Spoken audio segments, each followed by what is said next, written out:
Hey there, cats and kitties. I am the Blues Man, Johnny Blues, and this is going to be a brief little review for TRON Uprising Episode 6, Isolated.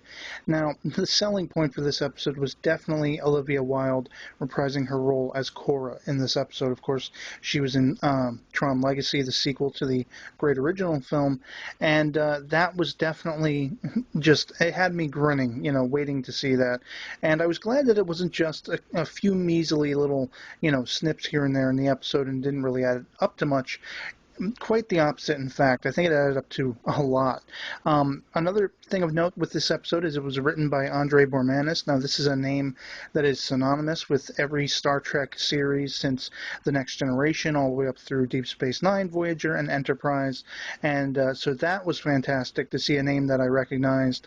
And but I think the large chunk of this episode has to do with Paige, the sort of right-hand woman of General Tessler.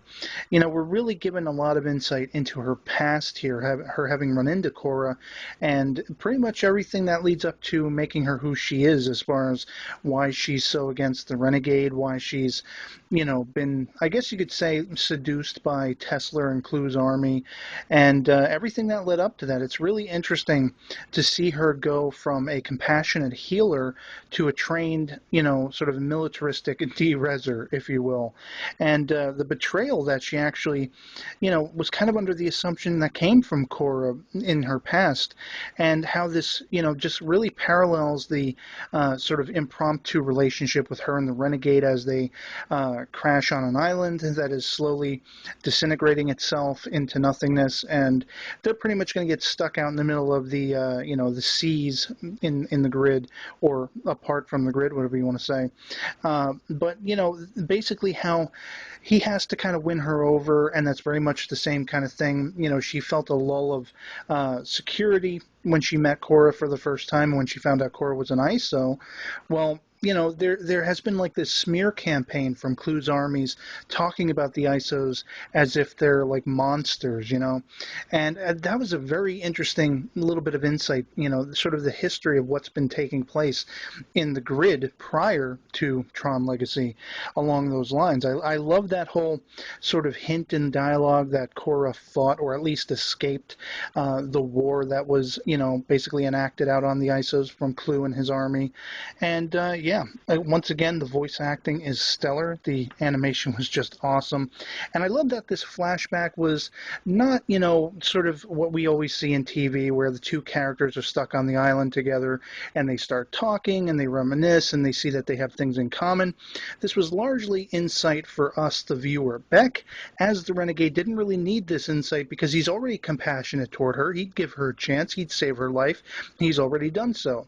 It could only have benefited him as like sort of giving him more perspective on her, and knowing that maybe one day he could win her over if somehow he found out the truth about who betrayed her originally, which was General Tessler. And I won't say anything more if you haven't seen the episode, but very excited to see where we go from here. Basically, this episode, especially the last two episodes, I can say, for this series have totally gone above and beyond, and we're starting to get into that territory that I hoped we would from the beginning. There's still that underlying thing of, what do we have to defeat, or what do we have to get the better of in Tessler's possession. In this case, it was a cube of sorts with information about all of their, strategies and everything like that.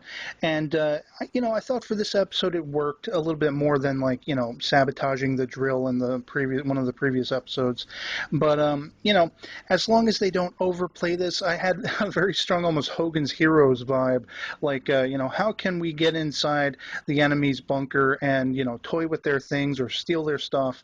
And, but of course it was much more dramatic in this episode for what it needed to be. It wasn't the whole episode riding on that one little MacGuffin of this cube with the information on it. A lot of it was just focused on Paige's character, what makes her who she is, and as I say, it was much more for the viewer than it was for Beck, the hero of the series. And I love that little bit at the end, speaking of Beck, where Tron basically says, I'm proud of you, kiddo. You went in there and you were willing to save her life, and, try to make, like, some kind of friendship between her, at least as long as to get off the island and so on and so forth.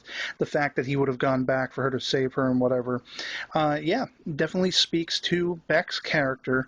And again, now we have a lot more insight into Paige. So I hope we see even more evolution of this kind of storytelling in the series as we move on. And otherwise, I'd love to hear from you guys what you thought of it. Please post that in the comments below or as a video response.